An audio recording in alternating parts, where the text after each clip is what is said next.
much more likely that there might be a concern here that Fnatic got so used to playing with the Invoker so much that when they have to go back and adjust to playing around the other heroes, they need to like move their mindset again each time. And we see in this match, MVP so far, they first picked Invoker game one, they banned it game two, and they banned it again in game three. So they're not going to give mid one Invoker in the series. Yeah, because if you look at Invoker, he creates farm and space for himself with the escape mechanisms with Tornado and Ghost Walk and all of that, and just having like Forge Spirits and Sunstrike, having global kill power and having Forge Spirits to actually split push and farm jungle with.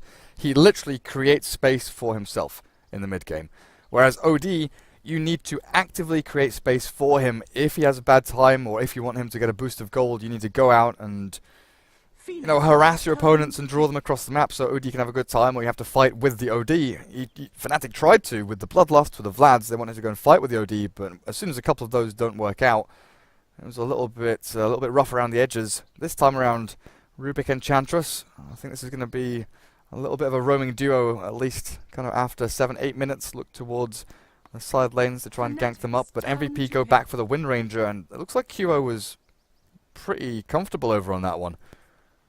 Yeah, but the thing that I want to go back to is that there's this interesting, I don't know, it might not be popular to talk about it because DJ's Enchantress is so good. He's done so well in it in both these games. But there's an interesting interplay between the fact that one of your supports is that Enchantress, and you end up in a position where one of your, your OD or Gyro are getting picked off. They need someone to make space for them. Now, firstly, you've got one less support that can save them because you have an Enchantress. And secondly, you've got one less support that's actively making space for them because the Enchantress does that in the lane stage. But after the lane stage, Enchantress is more like it's going to farm and it's going to fight with you in the team fights. It's not really the hero that like runs off with the smoke and picks someone off and makes space for you.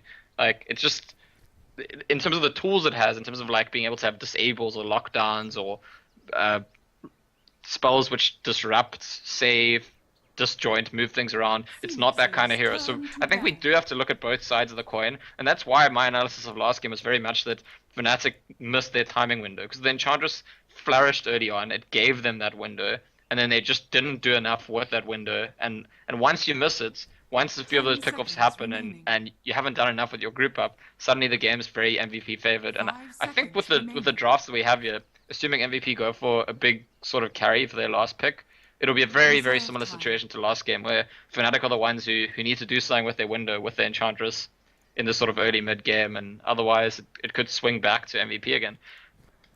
But what is going to be that hard carry for MVP? Sven is out there, but I think that'll probably be banned out by Fnatic.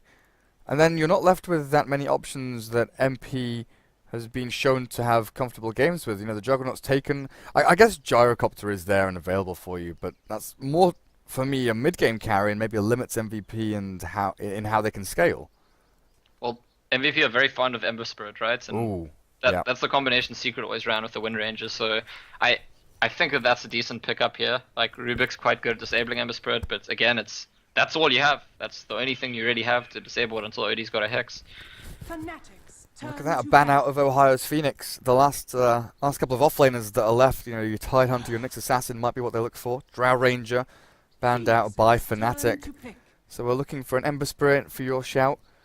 I don't know, Ursa is there. Ursa's available. It might be good against the Enchantress, just having that attack speed for you, but MP still favors the Sven. And I was just looking for like heroes that MP is more comfortable on, because he very rarely steps out of his comfort zone in terms of hero picks. While Fnatic, Ohio's final hero, they've gone for some greedy drafts in the past and gone for like a lone druid as well as 3 relatively greedy core heroes. But I think here, aim towards something like the Nature's Prophet.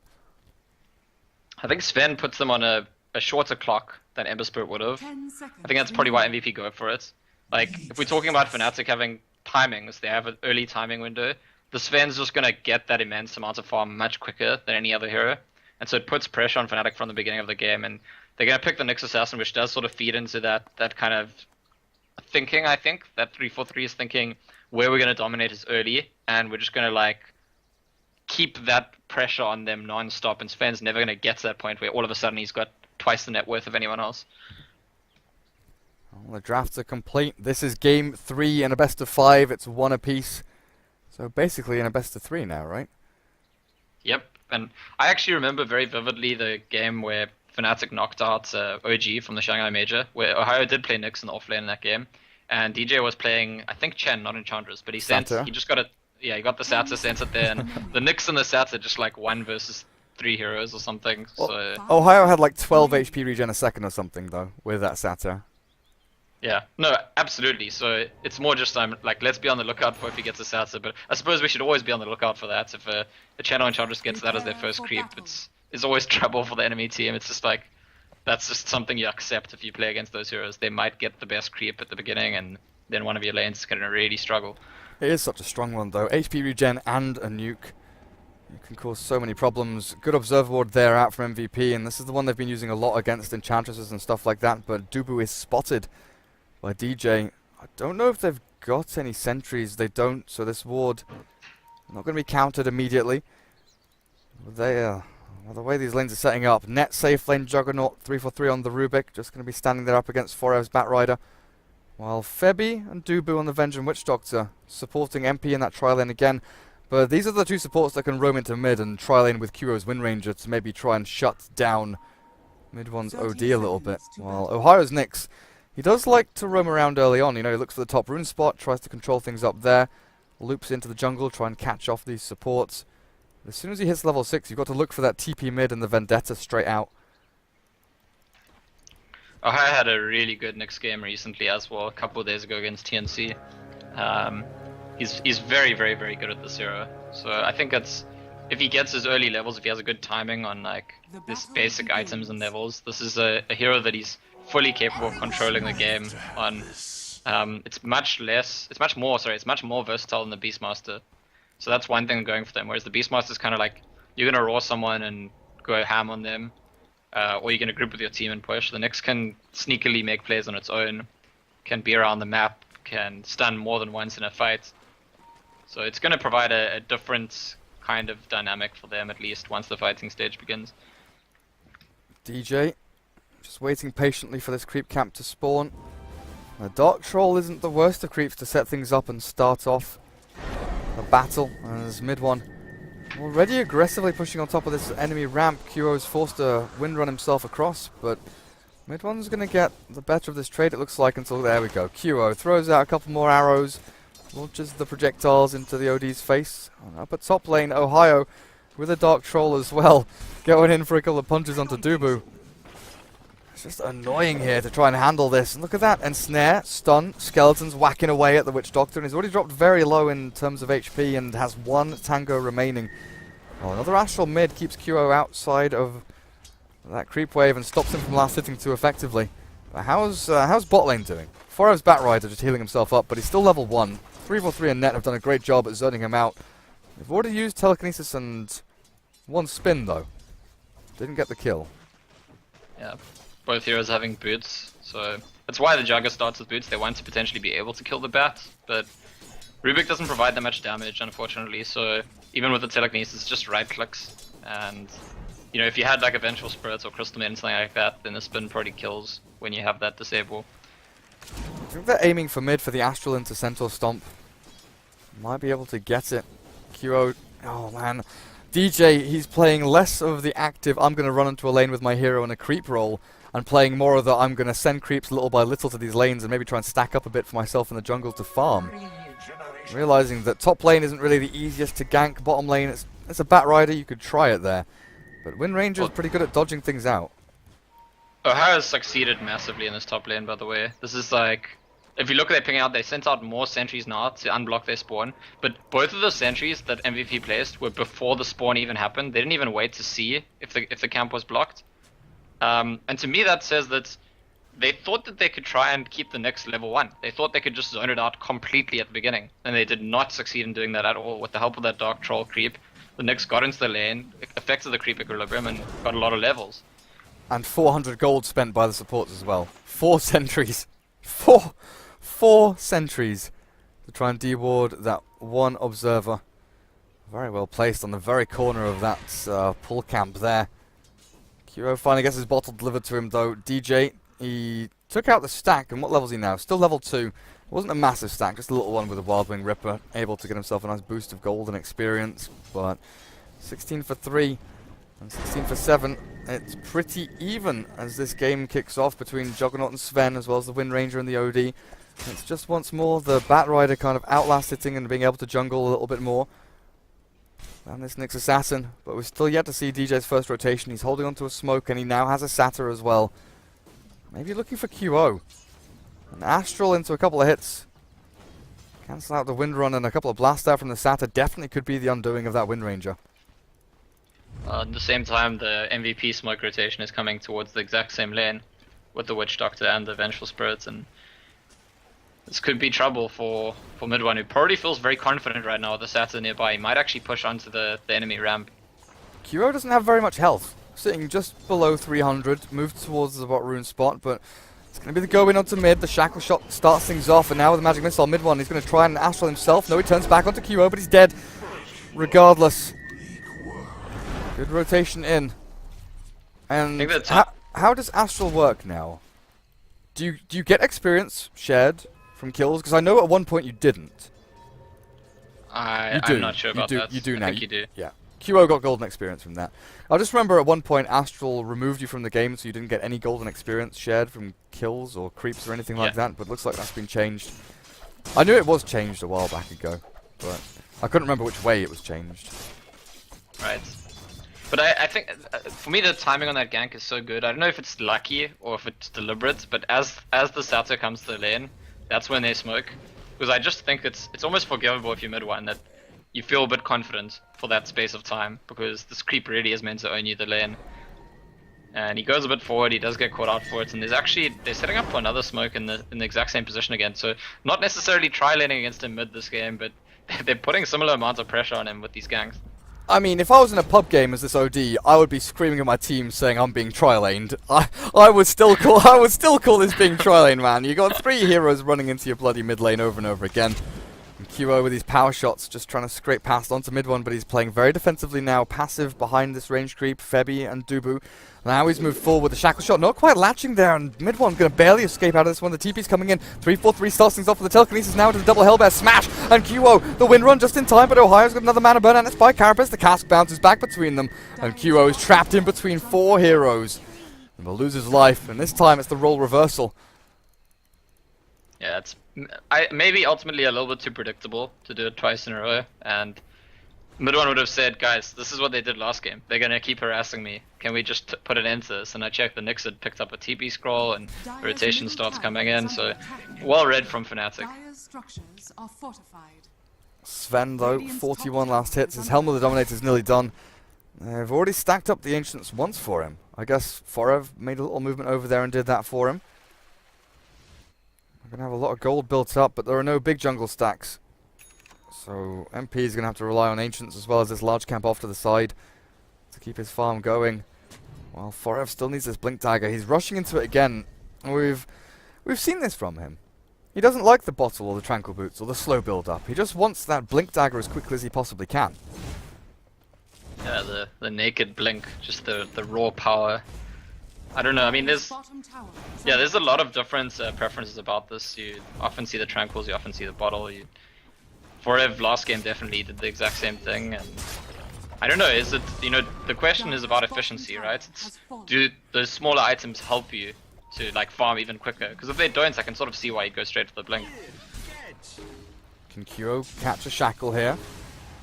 Ohio Vendettas in time, and QO, his invisibility revealed by the tower, and he's going to get hit a fair amount with that. Oh, sentry drop, the power shot across. Ohio's going to get himself and scuttle away. It's going to be the tier 1 for tier 1 trade-off, as Fnatic have already taken that tower, and it looks like they want to come back and defend one up at top.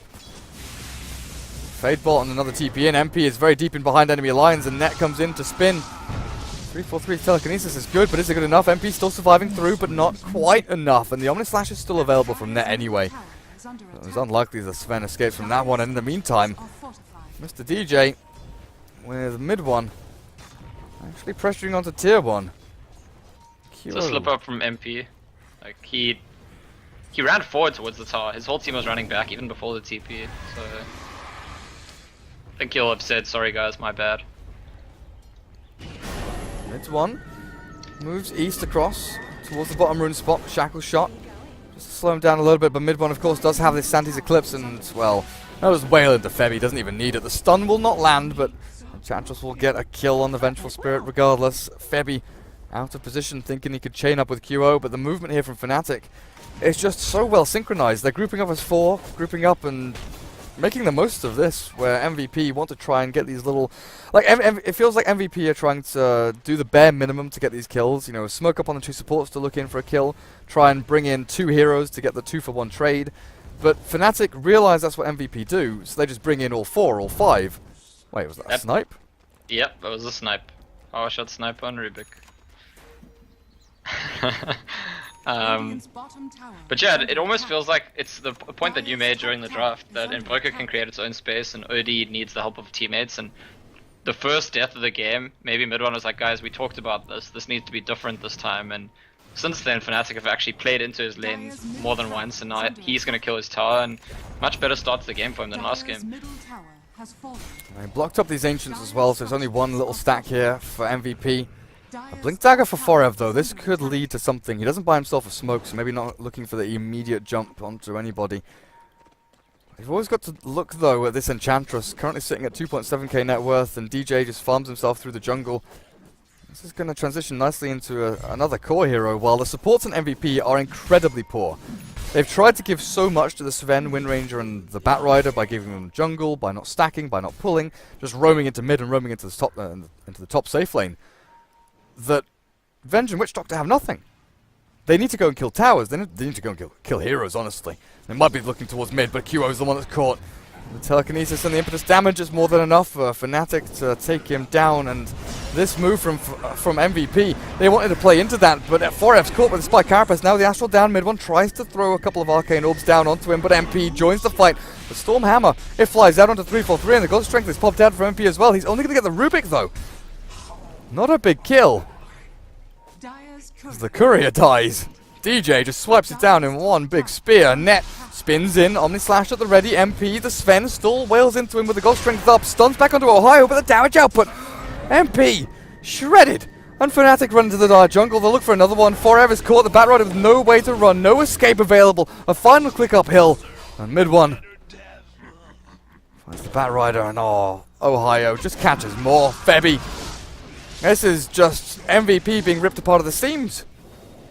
Yeah, it's starting to feel a lot like the first game of the series, where MVP just didn't look quite up to what was going on. It looked like Fnatic's timings were better than theirs. Fnatic had a much more concrete plan.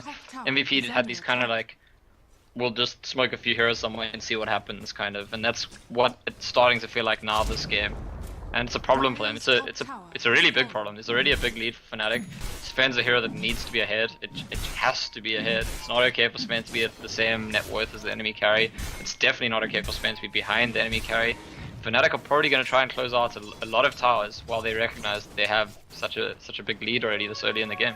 And with Ohio available just to reveal everybody and go invis like this, Forev caught with the Carapace and the stun, and now stolen out as a Firefly from the Rubik, but telekinesis with a Fade Bolt will be more than enough to secure that one. Stun's thrown, but MP has no availability to chase down the Nyx Assassin, while QO, Windrun is gone.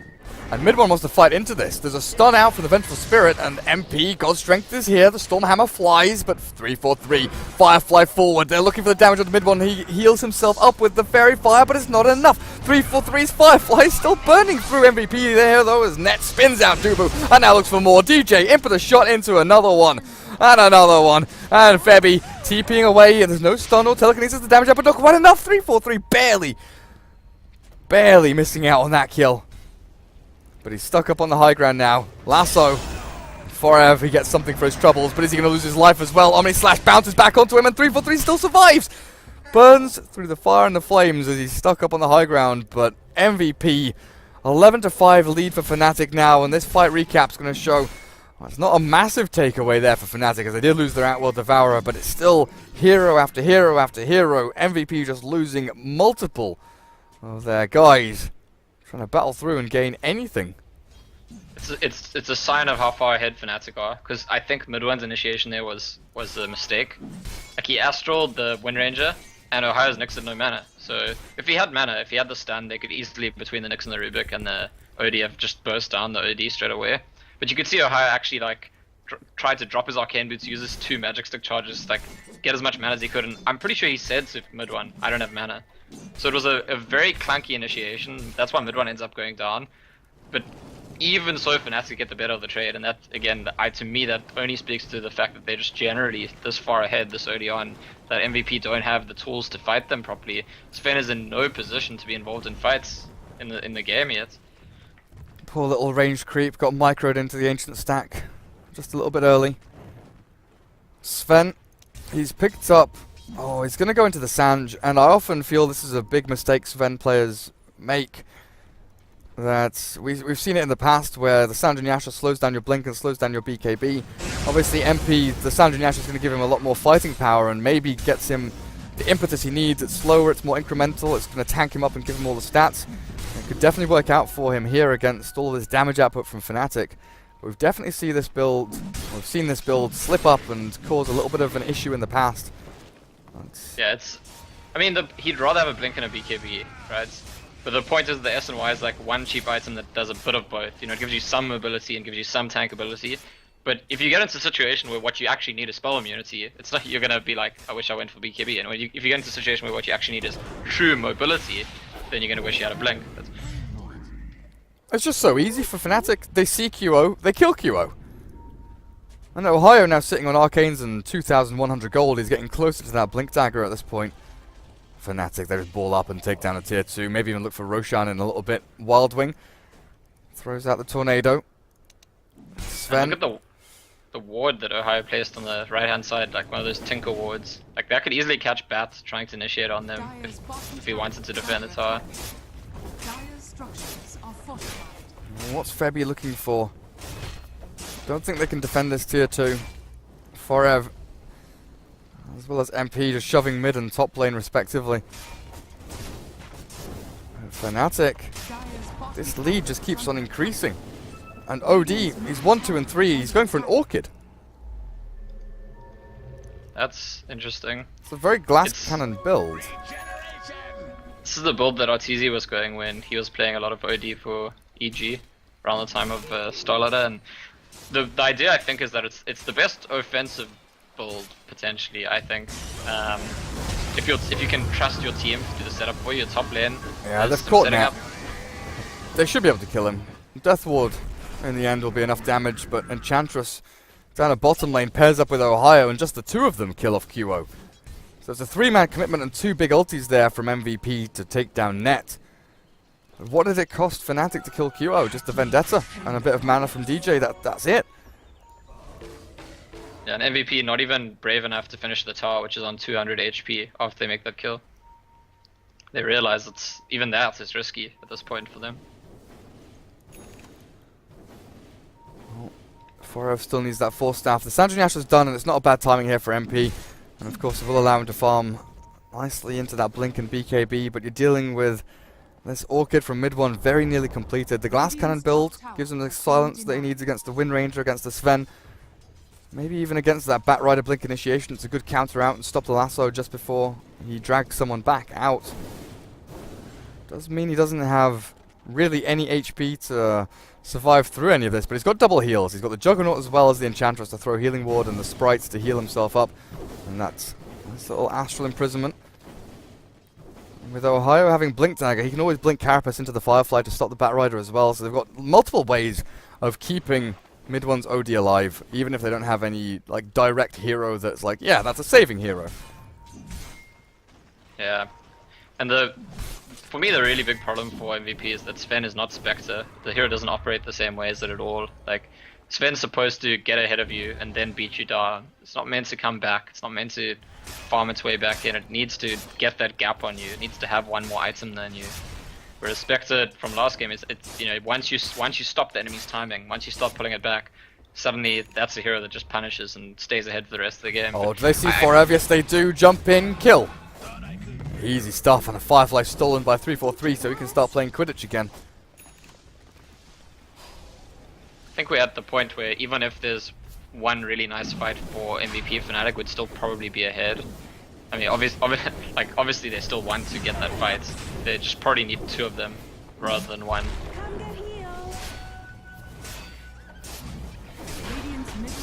Roshan uncontested. QO again with this very late Maelstrom, even later than the previous game. 18 minutes in and he doesn't even have it completed. It's been rough going here for the 5,500 net worth Wind Ranger, who's behind the Enchantress, and pretty much half the net worth of the Juggernauts, who just completed Battle Fury. So 18 minutes in, he goes for the Battle Fury, and this is going to allow him to farm even faster. I think it's exactly right. That's exactly what I was talking about. Like, they just stay ahead and extend your lead even more, because you're not, the composition you're against is not one that you're worried about, like, when the game goes late, they're suddenly going to make some huge comeback. Like, sure, MVP do have heroes that are good late, but they're not necessarily better than Fnatic's. So if you just keep getting that gold lead, you're fine. Ohio is doing the dance of death around. He killed off the Dire Courier, now he's setting up for maybe a kill onto Dubu. Mid one will cancel out this teleportation with Astral, and it's just a simple kill. Nothing really else to talk about there. Ohio just outplaying everyone. 1-0 and 11 on his Nyx Assassin. And once again, he's a part of the majority of the kills for Fnatic. And it's, again, I want to go back to, it's an important difference between when he was playing Beastmaster last game. Beastmaster is by no means a weaker offlaner. In fact, it's a stronger one, I think, all round than a Nyx. But when we're talking about the Enchantress pick and how it gives you like this extra carry potential but less control, it's nice to have a hero like Nyx, which has got much more consistent control, like lots of things that it provides on short cooldowns, rather than the Beastmaster, which is just like that one raw or that one necro summon and push. And I think that's allowed for a slightly better balance of, you know, okay, we've got extra damage from Enchantress, but we've also got what we were lacking from not having that control in the supports in our offlane. And up they go with the Alpha Wolf and the Healing Ward. Forev, does he have his Force Staff? He does. This might be an opportunity to blink Lasso onto mid one. Got the Carapace and the Ohio's Blink Dagger ready to fly through though if they really require, and QO running low on mana and already with a Focus Fire on cooldown. That's a good Shackle Shot to start things off, and now the Blink Lasso, but look at that. There's no Firefly from Forev. He knew what was going to come out, but mid one's still alive. They couldn't do any damage through the Lasso, and this is going to be MVP still hiding behind their racks with 2 ultis down. The God Strength not even coming out of MP as he threw the Storm Hammer, dodged by Net, and Barracks falling. MVP, oh dear, Ohio jumps forward, not going to throw a stun. Just putting the fear into MVP and making them run back to their Ancient as they just chunk into these racks. Net cannot dodge that one, and the Shackle Shot will latch. Back onto Ohio, good Death Ward, and Net. Astral doesn't drop, has Aegis, MP silenced up, but the God Strength is still there and available. Net finally dies. No, he doesn't. Omni slash through. They kill off 4, and MVP die in their own base. 4 are gone with a buyback through from the Wind Ranger. Oh, Sven might have to do the same. They're going to lose 1 full lane. Still a tier 2 mid, though, that MVP have. The last bastion of hope. Stopping Fnatic from switching towards the mid barracks, but 21 minutes in, we're looking at a massive lead here for Fnatic, and maybe even just a one-way street stomp. Yeah, that's what it feels like to me. I mean, Wind Ranger shackled 2 heroes to each other. Bad Rider caught the OD, it's the ideal target, pulled him back. Then Wind Ranger shackled 2 heroes to each other again. And that's still a fight where MVP kill nobody. Like, what could go better for them? Like, maybe the enemy team like falls asleep and Sven cleaves them to death. Like, I just think that all of the things that MVP wants to happen, and they still lost off. Good Force Staff from Forev. But who's this Astral on? Who have they caught? Is it the Wind Ranger? It is. QO now going to try and turn back onto Net, but swiped down in the line of duty. Lasso forward, and Glimmer Cape is there, but the double dust through onto Net. This might be his death. He's going to spin in 2 seconds stun. The healing water's dropped as well. He's going to keep himself alive. He's actually not surviving. He's not dying. Surviving through it all. The stun comes through, but he's dodged again by the Blade Fury from Net. And somehow, the Juggernaut doesn't die. Dire's middle tower is under attack. Yep. Well, this is probably going to be another side of Rax's. I don't really know. It's not even like MP doesn't even have a blink. Never mind the BKB, so I don't see how he gets into a position where he could get lucky and suddenly clear them all to death. He can't even make that position. Oh, stun, not quite there from Ohio. Good attempt though. Cheeky little play with the Yules into stun. The Orchid turns back onto MP, but mid one held in place by Dubu. Just making sure there's no more advance there, but you're right, second lane of Rax fully gone. And Fnatic happy with this? Or do they want to go for a third? There's nothing that's stopping them. All they need is a creep wave now. Yeah, I mean, the only thing they could even possibly be worried about is that OD doesn't have ulti ready, but I don't think they need that to win a fight. Astral to save Net and Ohio. cancel out the Death Ward, but MP, he's gone in, looking for mid one. The Omni Slash, though, saves him up, and the healing ward is dropped, so he'll back up to full pretty much. And mid one's still not dying, just stands his ground. He'll finally drop in the Firefly, and the damage output from MVP is looking okay now, but the buyback from Sven is not expended. MP's not buying back. This is their last lane of Rax, this is their last defense, and maybe that's why they're talking about calling GG, and they'll just tap out. Game number 3 goes the way of Fnatic, 2-1, and this was really devastating. Yeah, this was felt a lot like game 1, which was, I mean, maybe even more. Yeah, more one way than game 1. Game 1 to me felt quite one way, but this felt very one way. And in a sense, I still feel like it's Fnatic who are following through with a coordinated, like, from beginning to finish game plan, and MVP in both game 1 and 3 with a bit more of a kind of thrown together smaller tactical moves, but not really overarching, like, this is when we're going to do these things, these are our timings, this is what we want to do, and they just get left behind far too quickly. And in this game, once they get left behind, it's really bad for them. They're running this Sven, teams that run the carry Sven just really don't want to be fighting from behind ever. They almost always get decimated, and that's what happens here. Neither DJ nor Ohio died in that game. 5-0-13 and 3-0-14. Fnatic. Is this where they take the sweep again? Well, we'll find out in a couple of minutes. Game number 4 will be coming up shortly, guys. Fnatic against MVP Phoenix for the ESL Frankfurt 2016 South.